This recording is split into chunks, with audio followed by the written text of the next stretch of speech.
Good afternoon. सभी लोग जो नवनियुक्त पदाधिकारी लोग सभी लोग स्टैंड करेंगे। ओनली नवनियुक्त लोग खड़ा हो जाएंगे। और जो कागज आपको मिला होगा ये शपथ वाला कागज, उसमें मैं के बाद अपना नाम बोलेंगे और किसी का नहीं। ये आपको शपथ लेना है और उसके बाद जो पढ़ेगा उस हिसाब से आप भी रिपीट करेंगे।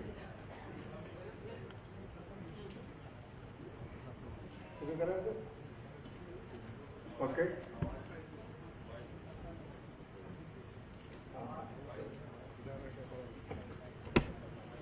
So let us start. All ready?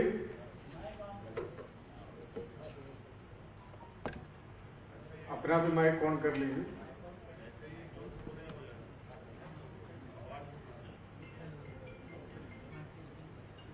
सब लोग settle? Ready? Okay, let us start. मैं अपना नाम बताइए। ईश्वर की शपथ लेता हूँ सत्यनिष्ठा से विज्ञान करता हूँ कि मैं विधि द्वारा स्थापित भारत के संविधान के प्रति सच्ची श्रद्धा और निष्ठा रखूंगा। मैं अपने कर्तव्यों का श्रद्धापूर्वक और शुद्ध अंतःकरण से निर्वहन करूंगा। मैं अपनी पूरी योग्यता ज्ञान और विवेक से मुझे दिए गए जिम्मेदारी का पालन करूंगा तथा मैं संविधान और विधियों की मर्यादा बनाए रखूंगा। Thank you.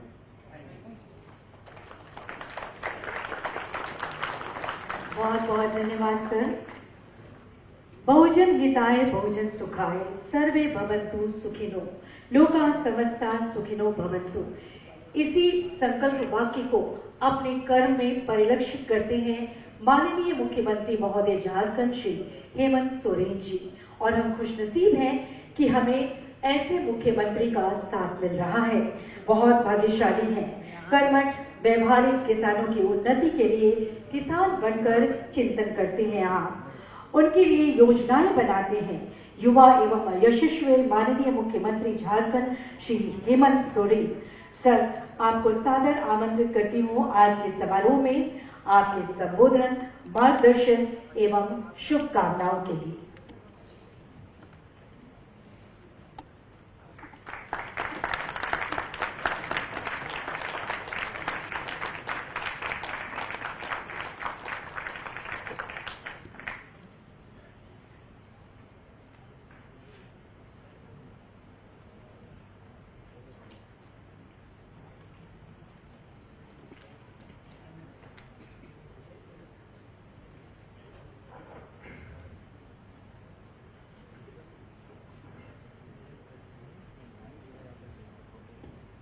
आज यहाँ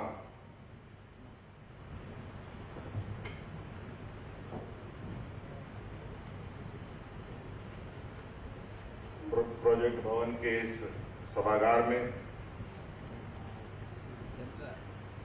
कृषि विभाग के कृषि पदाधिकारी के रूप में सहायक निदेशक एवं समकक्ष पदाधिकारियों की नियुक्ति वितरण कार्यक्रम में हमारे साथ उपस्थित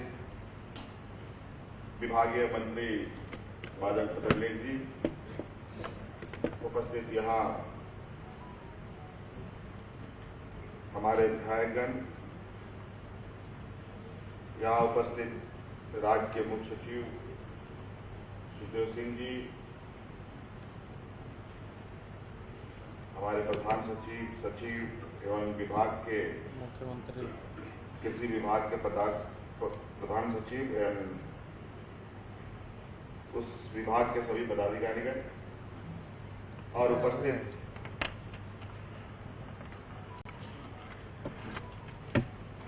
आज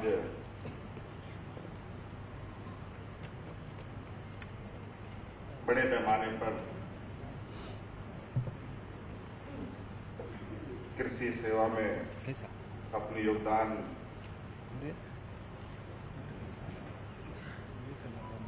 और पदाधिकारी के लिए चयनित हुए आप सभी नौजवानों को मैं अपनी ओर से ढेर सारी शुभकामनाएं देता हूं और जोहार करता हूं।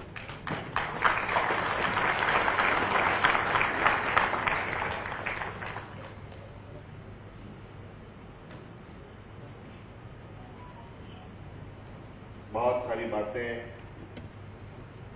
मंचों पर आ गई हैं। विशेष रूप से आप इस राज्य के सबसे अधिक जो आबादी है,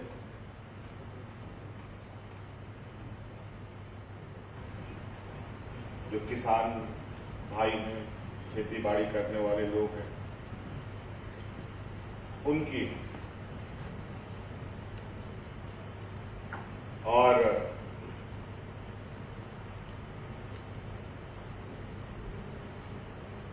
सरकार की तरफ से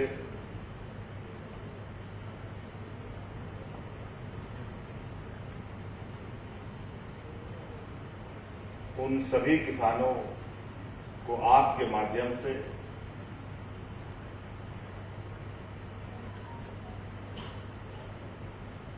आप जैसे पदाधिकारियों के माध्यम से सरकार का जुड़ाव बना रहता है। आज उस जुड़ाव को और मजबूत करने के लिए एक लंबे अंतराल के बाद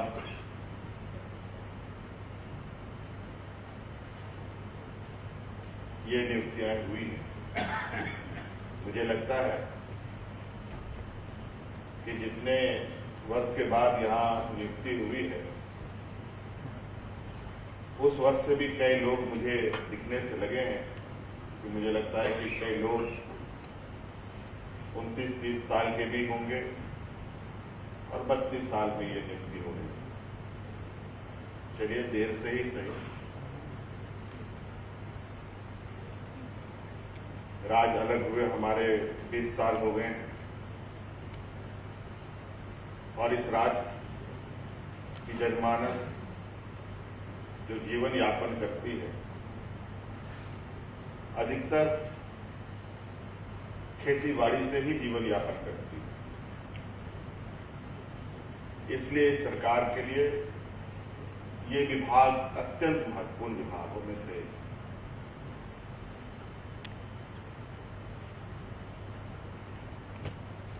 सरकार बनने के बाद पूरी दुनिया में एक वैश्विक महामारी आई। कोरोना के संक्रमण काल से मुझे नहीं लगता कि कोई अछूता रहा होगा, कोई छूटा होगा, और शायद ही कोई ऐसा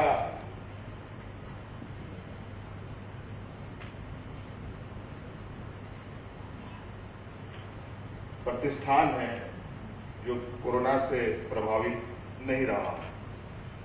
लेकिन जहां तक मैं समझता हूं और जहां शायद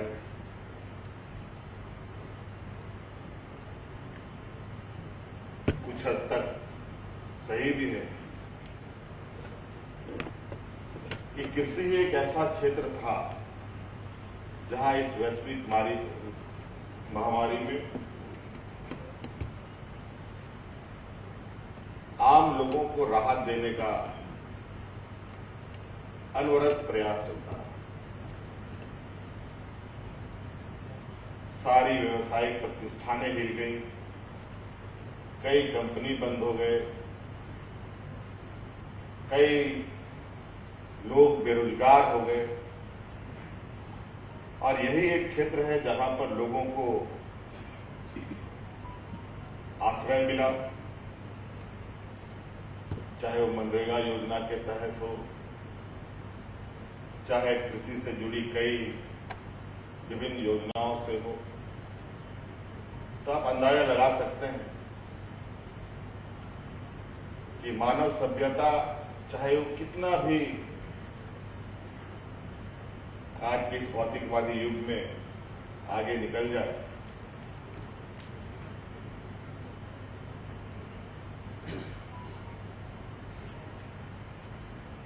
अगर किसान खत्म तो मानव सभ्यता भी खत्म। भले ही हम चांद में क्यों ना चले जाएं या उससे आगे ना चले जाएं, फिर भी कहीं ना कहीं कृषि क्षेत्र हम सबको प्रभावित करता है और ये देश भी किसान प्रधान देश है।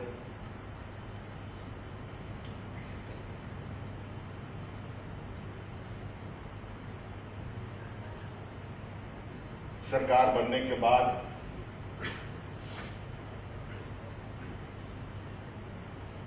वैश्विक महामारी की जंग तो हम लोगों ने लड़ी ही, साथ साथ में ये मैं लगातार चिंतन करता रहा, आखिर इस राज्य में इतने लोग गरीब क्यों हैं, ये राज्य पिछड़ा क्यों, उसके जड़ तक, उसकी बीमारी तक जाने का हमने प्रयास किया।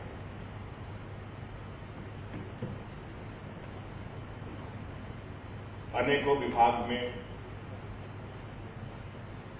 अलग अलग क्षेत्र में बहुत गंभीरता से हम लोगों ने लगातार चर्चाएं की और जब जड़ तक पहुंचे तो बहुत भयावह दृश्य,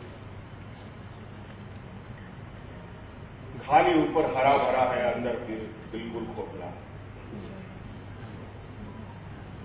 लोग ही नहीं काम करने वाले, रास्ता दिखाने वाले, किसानों को मार्गदर्शन करने वाले। आज के इस तेज रफ्तार जिंदगी में हमारे किसान कैसे अपनी रफ्तार बढ़ा पाए, वो सारी व्यवस्थाएं ठप।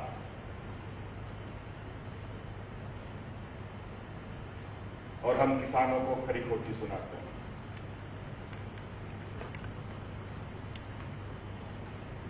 और किसान करे तो क्या करे, भगवान भरोसे। और सही मायने में कहूं,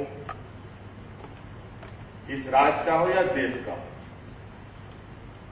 किसान सरकार के भरोसे नहीं, भगवान भरोसे चल रहा है।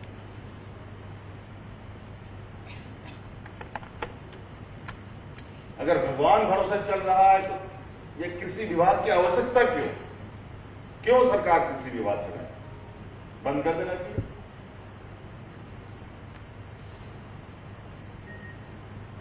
चलेगा फिर जैसे चलता है,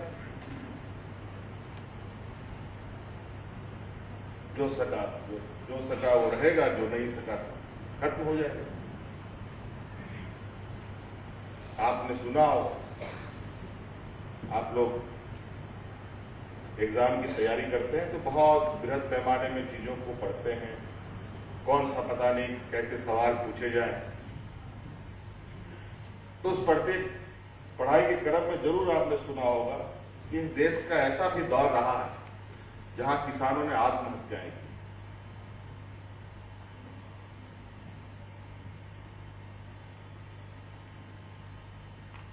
बेंगलोर, हैदराबाद जैसे विकसित राज्य, जिला, बेंगलोर हो या कर्नाटका हो, केरल हो,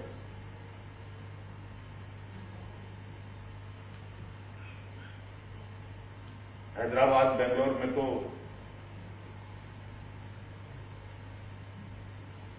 जिस तरीके से टेक्नोलॉजियों की बरसात हुई,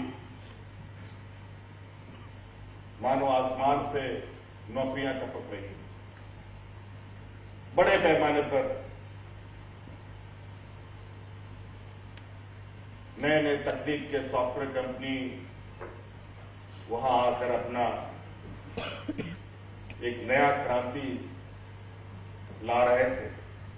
तो आप सुनेंगे कि उन्हीं राज्यों में किसानों ने बड़े पैमाने पर आत्महत्या की।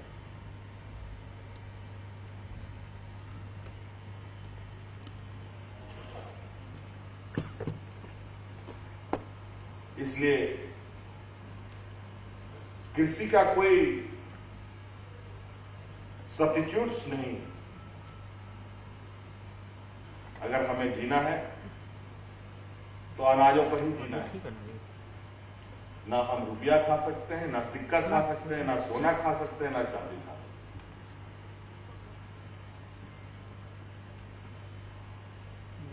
चाहे वो अदानी हो, अंबानी हो या गरीब भिखारी, उसको 2 वक्त का अनाज चाहिए और सर छुपाने के लिए छत चाहिए और शरीर ढकने के लिए कपड़े चाहिए। हर किसी को चाहिए।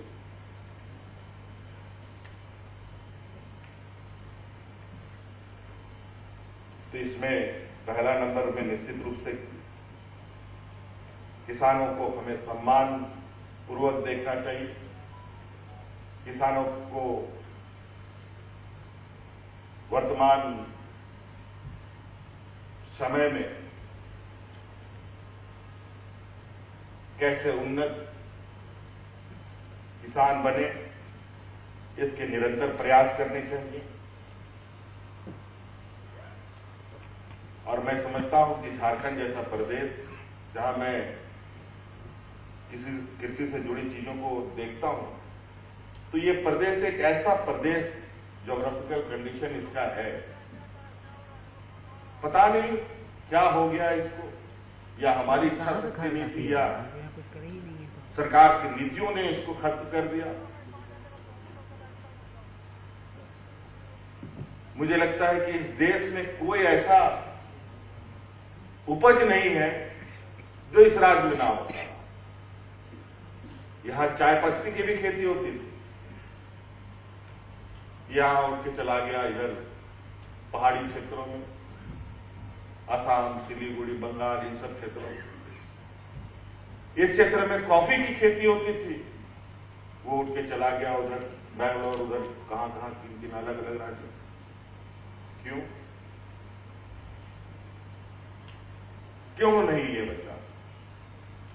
आज के दिन में भी अगर आप इस राज्य के अलग अलग विभिन्न क्षेत्रों से आप नौजवान हैं, नेतरहाट क्षेत्र में आप देखेंगे तो वहां आज भी वैसे पेड़ आपको दिखाई देंगे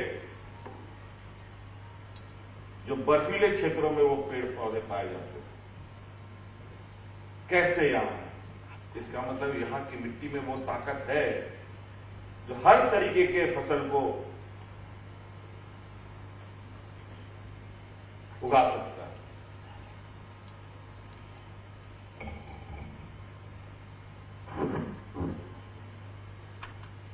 तो कृषि के क्षेत्र में हम लोगों के लिए असीम संभावनाएं हैं। लोहा कोयला तो एक अलग विषय है, और ना जाने क्यों इस राज्य को लोहा कोयला और खनिज संपदा के ही नाम से जाना गया, और इन खनिज संपदाओं के माध्यम से जो हमारी इस राज्य की स्थिति हुई है, मुझे लगता है ये समझने में बहुत कठिन होगा कि ये हमारे लिए साफ है कि अभिशाप है कि वरदान है। उसमें भी तह तक जाने का हमने प्रयास किया, और कहीं ना कहीं मुझे ये लगा कि हमारा ये खनिज संपदा और यहाँ के संसाधन, हमारे इस राज्य में जमीन के अंदर जितनी खनिज संपदाओं का भंडार है और जितनी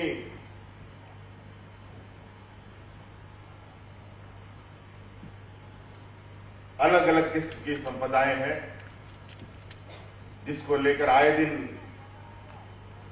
पूरे देश का ये चर्चा बना रहता है खनिज संपदाओं को लेकर। मैं समझता हूं कि जितनी जमीन के अंदर हमारी क्षमता है, उससे कहीं ज्यादा क्षमता हमारा जमीन के ऊपर में भी है। चाहे वो कृषि के क्षेत्र में हो, चाहे हमारे यहाँ के पर्यटक स्थल के रूप में हो, जल जंगल जमीन की बात कर, जल जंगलों को अगर आप देखें, यहाँ की जमीनों को देखें, यहाँ की खूबसूरत वादियां भी ऐसी हैं, ऐसे खूबसूरत वादियों को देखने के लिए हम लाखों रुपया खर्च करके विभिन्न राज्यों में जाते हैं। आज कहीं ना कहीं हमने अपने संसाधनों का सही समझ नहीं ली इसकी, और उस पर हम लोगों ने बहुत गंभीरता नहीं दिखाई। और आज इसीलिए यह प्रयास रहा कि हम अपने संसाधनों के माध्यम से, अपने आंतरिक क्षमताओं के माध्यम से इस राज्य को आगे लेकर चलेंगे। आज इसी कड़ी में इतने बड़े पैमाने पर हमारे पास 2 साल 2.5 साल लगभग हम लोग छत विक्षित हालत में रहे संक्रमण के काल में, और अभी इतने कम समय में बहालियों की लंबी फहरिस्त हम लोगों ने लगा खड़ी कर रखी है। कल जेपीएससी का रिजल्ट भी आया, आप लोगों ने देखा, और मुझे बहुत खुशी है। जेपीएससी का भी रिजल्ट निकला, ये कृषि विभाग का भी रिजल्ट निकला, और आज कहीं ना कहीं कृषि विभाग ने ये आज बाजी मारी कि आज यहाँ के नौयुवक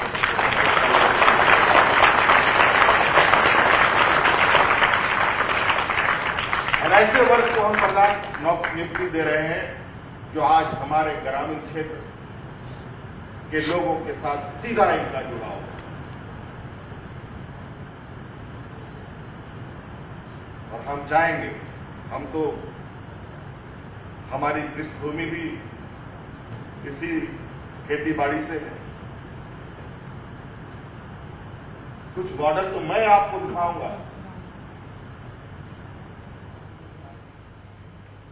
कि किसान किस तरीके से अपने को समृद्ध कर सकता है। थोड़ा वक्त कितने भी मैं भी लगाऊं। मैंने कहा कोई करे या ना करे, हम शुरुआत। समय बीत रहा है, कहीं ना कहीं क्योंकि हमारे लोग इतने आज के दिन में तकनीक से इतने दूर हैं। मैं अलग अलग राज्यों में जाता हूं, किसान मेला कभी कभी मुझे देखने को मिलता है, सुनकर देखकर काफी हैरानी होती है।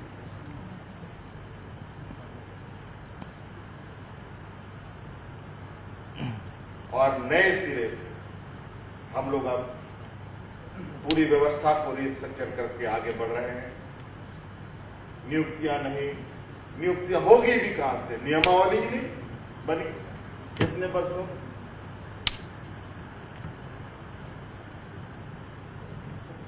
उन सब को दुरुस्त करते हुए व्यवस्था, हमें वही पुरानी व्यवस्था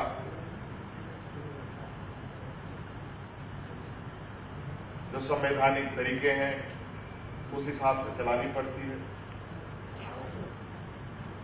और आज हमने ये प्रयास किया है कि राज्य की नींव को हम इतनी मजबूत करें, इतनी मजबूत कर लें कि आने वाला समय, चाहे वो कोरोना का वैश्विक महामारी हो या और भी कोई तूफान हो, तो इस राज्य की जड़ें ना हिल पाए, यहाँ के लोगों को भुखमरी का या किसी तरीके का आपदा से कोई परेशानी ना हो। आज निश्चित रूप से ये बहुत सुखद दिन भी है और बहुत चुनौती भरा दिन भी है आप लोगों के, क्योंकि आप ऐसे लोगों के साथ जुड़ेंगे, शायद कई लोगों के मुंह में जबान नहीं। इस राज्य के लोग काफी संकुचित हैं, काफी साई नेचर के लोग हैं। ये लोग तक हमें खुद चलकर जाना होगा। ये नहीं कि हम ऑफिस में बैठे हैं तो सारे किसान हमारे पास आकर के अपनी समस्याओं का समाधान बताएं, समस्या बताएं। थोड़ा सा हमें एक बार मेहनत करनी पड़ेगी इस राज्य के लिए। वैसे भी 20 साल हम लोगों ने गंवा दिए, अगर अब ये वक्त हाथ से निकला तो शायद राज्य को दिशा दे पाना बहुत मुश्किल है। इसमें लगातार प्रयासरत हूं कि एक एक व्यक्ति तक जहां सरकार की नजरें नहीं जाती, आवाज नहीं जाती, अभी भी कई ऐसे खबरें आती हैं कि सुनकर रूह कांप जाता है।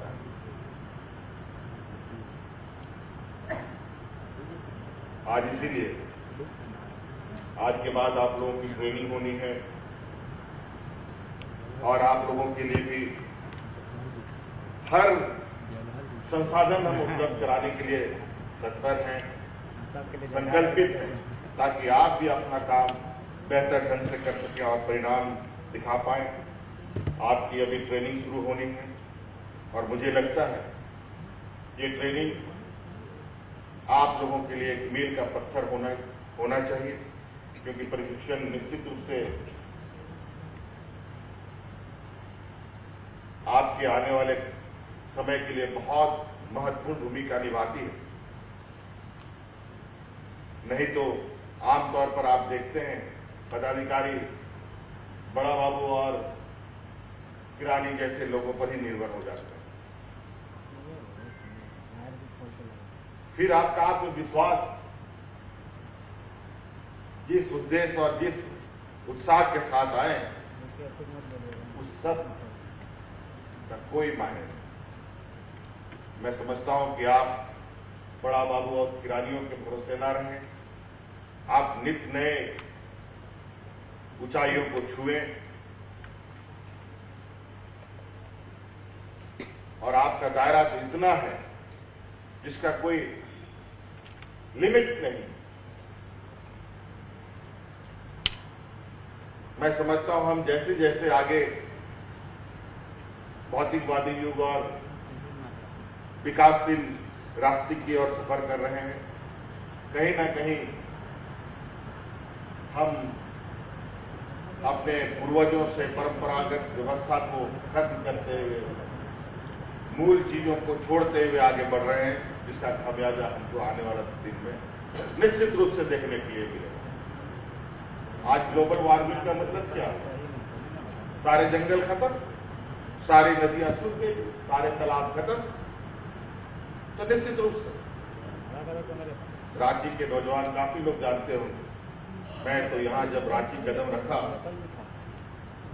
तो उस समय तो कई घरों में पंखों के रूप नहीं लगा करते थे, और आज उन जगहों को देखता हूं तो कोई कमरा ऐसा नहीं है जो एयर कंडीशन नहीं। क्यों? क्योंकि आसपास के सभी जंगलों को काटकर हम लोगों ने कंक्रीट के जंगल खड़े कर दिए।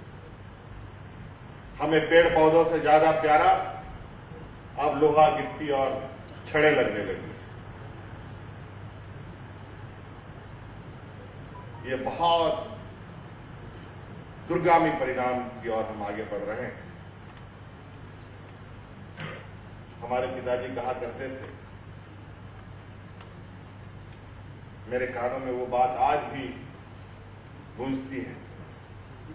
बोलते हैं, देखो बेटा, मनुष्य विनाश के घोड़े पे सवार है, देखो कहां ले जाता है। अगर हम इस बात को जानते हैं और हम हाथ पे हाथ धरे रहें तो इससे बड़ा गुनहगार और कोई नहीं, हम खुद हैं। इसलिए आप सब लोग की एक बड़ी भूमिका है।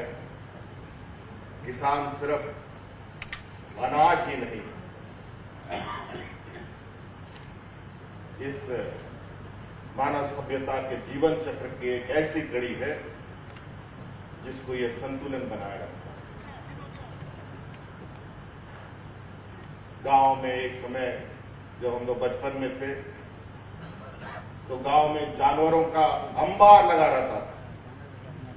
सुबह सुबह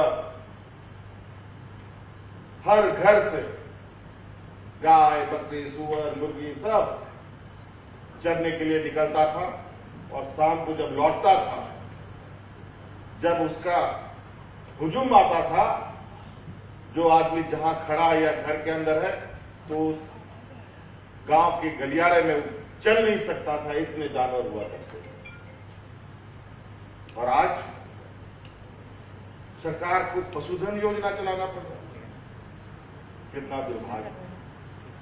और मैं समझता हूं कि हमारे अनपढ़ बुजुर्ग जो हमारे रहे हैं, पूर्वज जो लोग रहे हैं, इन लोगों ने इतने तरीके से हमें यहां तक पहुंचाया है जिसका शायद हम आकलन नहीं कर पाते। और आज उसी का परिणाम है कि आज इस राज्य में 40% से अधिक बच्चे कुपोषित पैदा हो रहे हैं। गांव में गाय, बकरी, मुर्गी रहता तो क्यों आज बच्चे कुपोषित होते? आज इस राज्य में जंगलों में जो काजू के पेड़ लगे हुए करते थे, जिसको पूरे तरीके से साफ कर दिया गया, अगर वो काजू का पेड़ होता तो आज गांव में कुपोषण का कोई आदमी शिकार नहीं।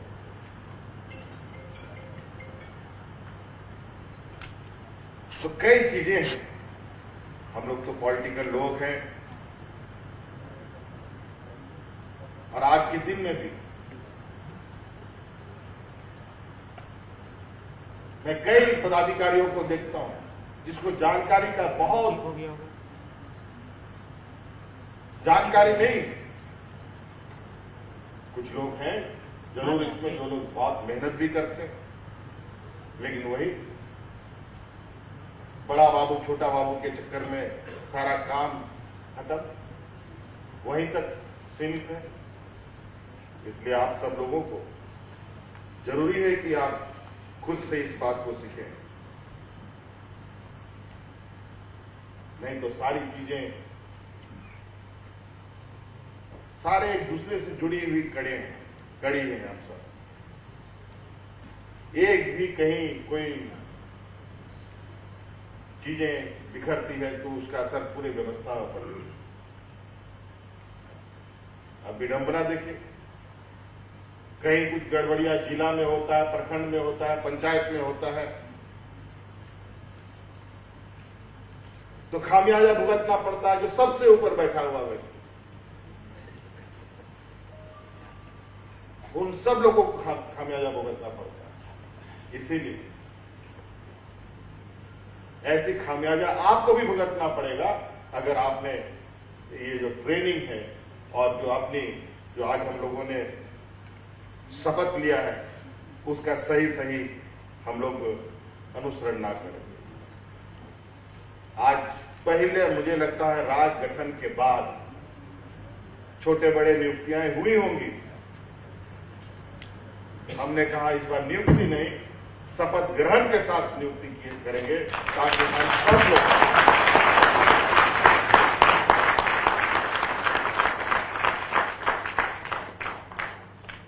अपने दायित्व का हम लोग भी शपथ ग्रहण करें। आज सरकार के इर्द गिर्द बहुत सारी चीजें हो रही हैं, बहुत सारे आरोप प्रत्यारोप चल रहे हैं।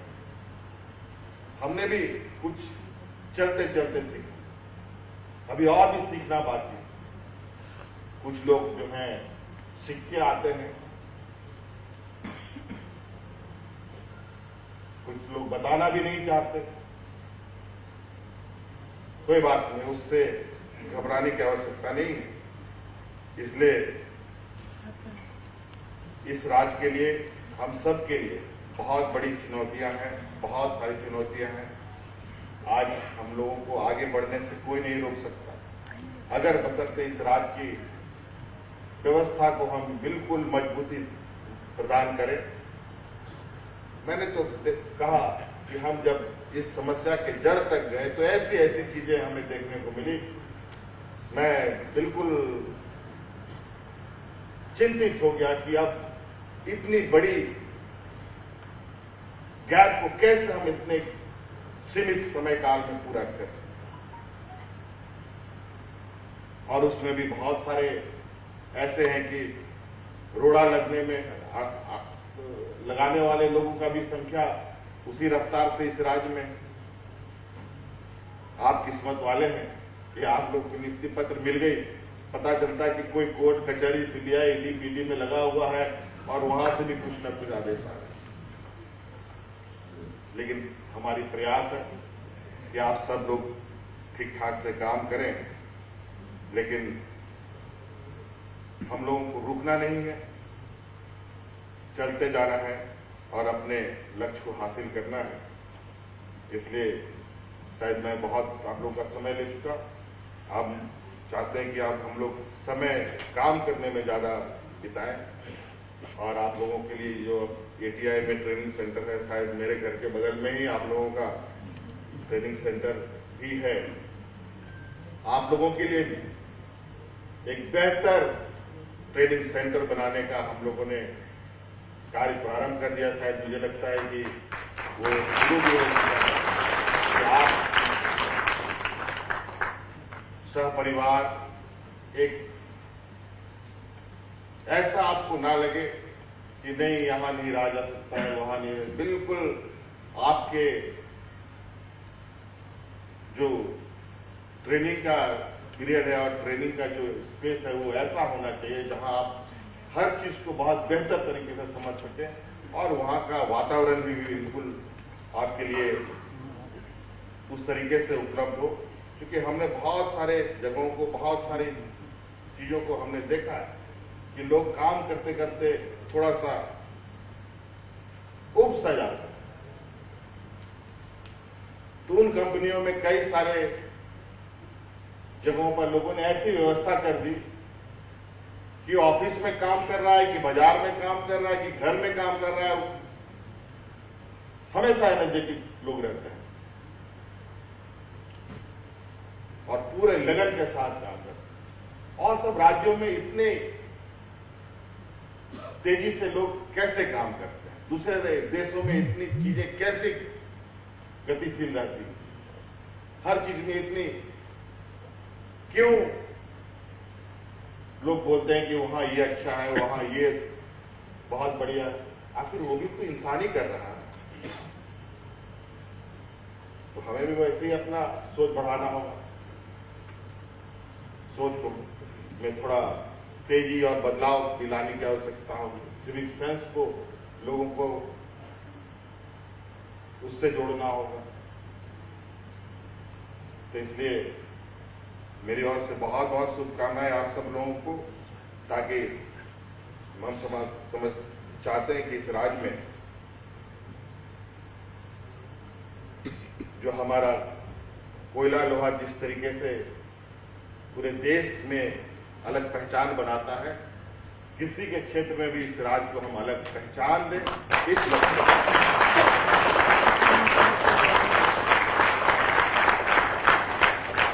के लिए कई अभी चीजें पाइपलाइन में है। आप लोगों को समय समय पर विभाग के माध्यम से, ट्रेनिंग के माध्यम से उन सब चीजों को बताया जाएगा। अभी बहुत सारी चीजें, बहुत रिक्तियां भी अभी बाकी हैं।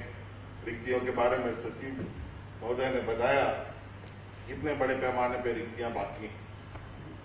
उन सभी को हम लोग चरणबद्ध तरीके से भरने का लगातार प्रयास में है। मेरे लिए, और मैं अपनी बातों को यही समाप्त करूंगा। आपको आने वाले समय के लिए, बेहतर भविष्य के लिए पुनः मेरी ओर से ढेर सारी शुभकामनाएं।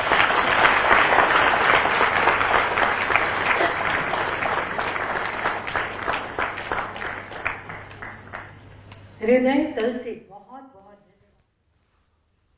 तो सीएम हेमंत सोरेन को अभी आप सुन रहे थे।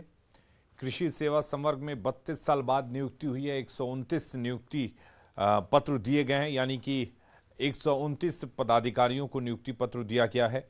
सीएम हेमंत सोरेन ने खुद अपने हाथों से नियुक्ति पत्र को वितरित किया है, और कार्यक्रम में कृषि मंत्री बादल पत्रलेख भी मौजूद हैं। जेपीएससी के जरिए इनका चयन हुआ है, और देखा जाए तो मुख्यमंत्री हेमंत सोरेन ने इसे एक बड़ी उपलब्धि बताते हुए कहा कि एक बड़ी उपलब्धि है कि 32 सालों के बाद ये नियुक्तियां हो रही हैं।